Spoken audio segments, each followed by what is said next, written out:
My family had just moved into a new house in a small town. It was a beautiful place with a big backyard and lots of trees, but there was something off about it from the very beginning. The first night, I had trouble sleeping.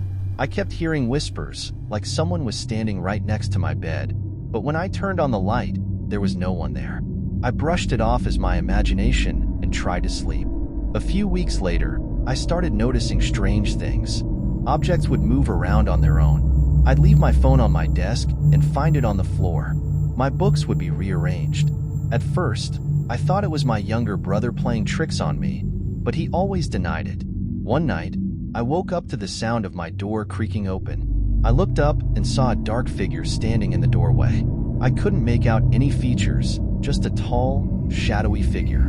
I was frozen with fear, unable to scream or move. The figure stood there for what felt like an eternity before slowly backing out of the room and closing the door.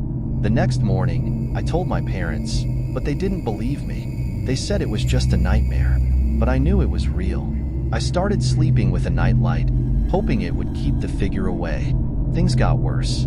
I began finding strange symbols drawn on my walls in what looked like charcoal. I had no idea what they meant, but they gave me a terrible feeling. My parents thought I was doing it for attention, but I was genuinely terrified. One evening, I was home alone. My parents had gone out for dinner, and my brother was at a friend's house. I was watching TV in the living room when I heard footsteps upstairs. I grabbed a kitchen knife and slowly made my way up.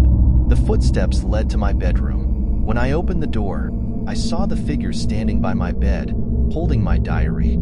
I screamed and ran out of the house, calling my parents. They rushed home and found me crying on the porch. They finally believed me when they saw the diary lying open on my bed, with pages torn out and scattered all over the floor. We called a priest to bless the house, but the activity didn't stop. We decided to move out a month later.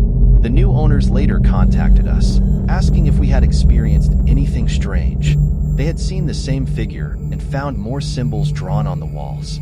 To this day, I don't know who or what that figure was, but I know it wasn't human. And wherever it is now, I hope it never finds me again.